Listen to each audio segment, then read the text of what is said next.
Perkenalkan,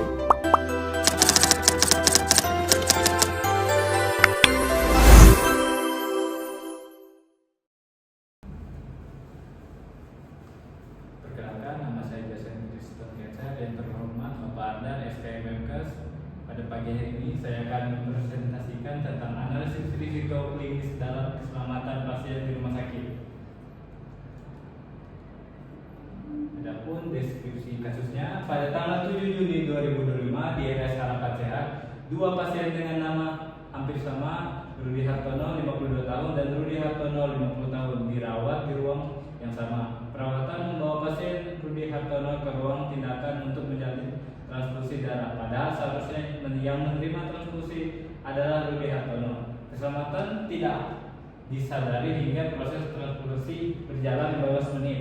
Ketika dokter jaga datang dan menyalin nama serta nomor rekam medis tidak sesuai dengan kantong darah, transfusi segera dihentikan dan pasien dievakuasi ke ruang observasi.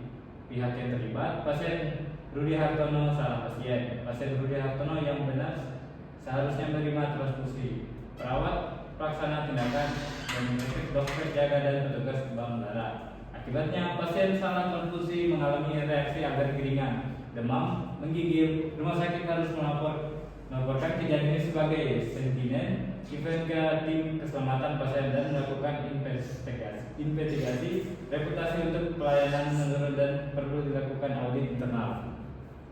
Identifikasi risiko klinis. Risiko klinisnya salah identifikasi pasien sebelum tindakan medis. Dampaknya cedera atau komplikasi pada pasien yang salah, kemungkinan sedang, tingkat risiko tinggi. Risiko klinis penggunaan gelang identitas yang tidak sesuai. Dampaknya salah pemberian obat atau tindakan. Kemungkinannya sedang, tingkat risikonya sedang. Selanjutnya risiko klinis tidak ada verifikasi dua identitas pasien. Dampaknya keselamatan prosedur atau pemeriksaan. Kemungkinannya tinggi, tingkat risikonya tinggi. Next. Adapun root cause analysis, diagram fishbone. Perawat tidak mengecek kedua identitas pasien. Kurangnya pelatihan staf baru, komunikasi antara petugas lemah. Materials, gelang identitas pasien pudar, dokumen atau label pada formulir tidak jelas. Berkas pasien disimpan berdekatan.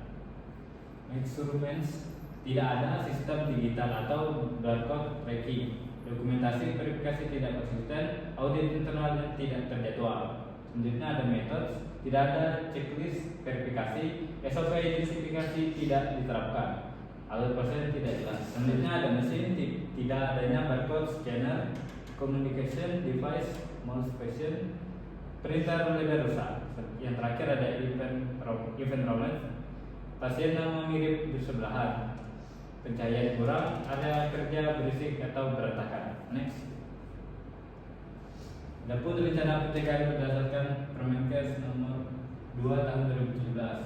Tindak pencegahannya yang direncanakan, terapkan dua identitas pasien, nama dan tanggal lahir pada setiap tindakan medis dan administrasi. Penanggung jawab perawat pelaksana, dokter penanggung jawab pasien. Next, selanjutnya terapkan metode write back dan check back pada komunikasi antara petugas. Penanggung jawabnya perawat, dokter jaga, kepala ruang. Next. Lakukan cross matching ulang oleh dua petugas bank darah berbeda. Petugas bank daerah, kepala unit transfusi darah. Selanjutnya yang keempat, terapkan time out. Prosedur kan? Selanjutnya ada terapkan time out, prosedur sebelum transfusi dimulai. Selanjutnya dokter jaga, perawat pelaksana tim keselamatan pasien. Yang kelima, gunakan sarung tangan steril di disinfeksi area tindakan dan gunakan peralatan steril sesuai prosedur. Selanjutnya perawat tim PPI pencegahan dan pengendalian infeksi. Next. Adapun rencana pencegahan berbasis prinsip keselamatan pasien. Yang pertama, tindakan pencegahan, gunakan dua identitas, nama dan tanggal lahir sebelum setiap tindakan pemeriksaan atau pemberian obat. Penanggung jawab semua tenaga kesehatan.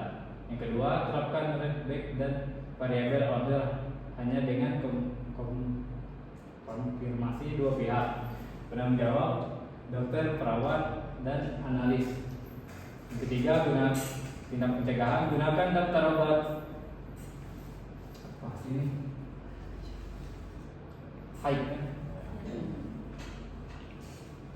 Selanjutnya yang ketiga, gunakan daftar obat HAI alt dan label warna berbeda.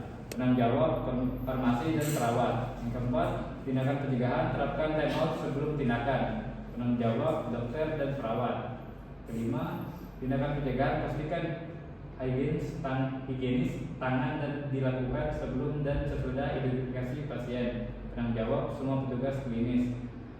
Yang keenam, tindakan pencegahan, edukasi pasien dan keluarga agar tidak pindah tempat tidur tanpa bantuan. Penanggung jawab perawat ruangan. Yang ketujuh, tindak pencegahan, laksanakan safety briefing harian dan pelaporan NIRMIS. Penanggung jawab kepala ruang dan komite PMKP. Baik, kesimpulannya, kasus salah transfusi darah di area sarapan sehat akibat salah identifikasi pasien dilakukan sebagai sentimen event analisis akar penyebab RCA, mengidentifikasikan masalah utama pada faktor manusia, kelalaian, verifikasi dua identitas, prosedur yang tidak optimal, dan lingkungan kerja yang mengganggu. Untuk menjamin keselamatan pasien, rencana mitigasi utamanya adalah menerapkan verifikasi identifikasi dua langkah pada setiap tindakan, peningkatan komunikasi, feedback, pelatihan rutin SOP identifikasi pasien, serta audit dan monitoring berkala untuk memastikan perbaikan dan kualitas pelayanan kesehatan yang berkelanjutan. Sekian presentasi saya pada pagi hari ini, kurang lebihnya mohon maaf.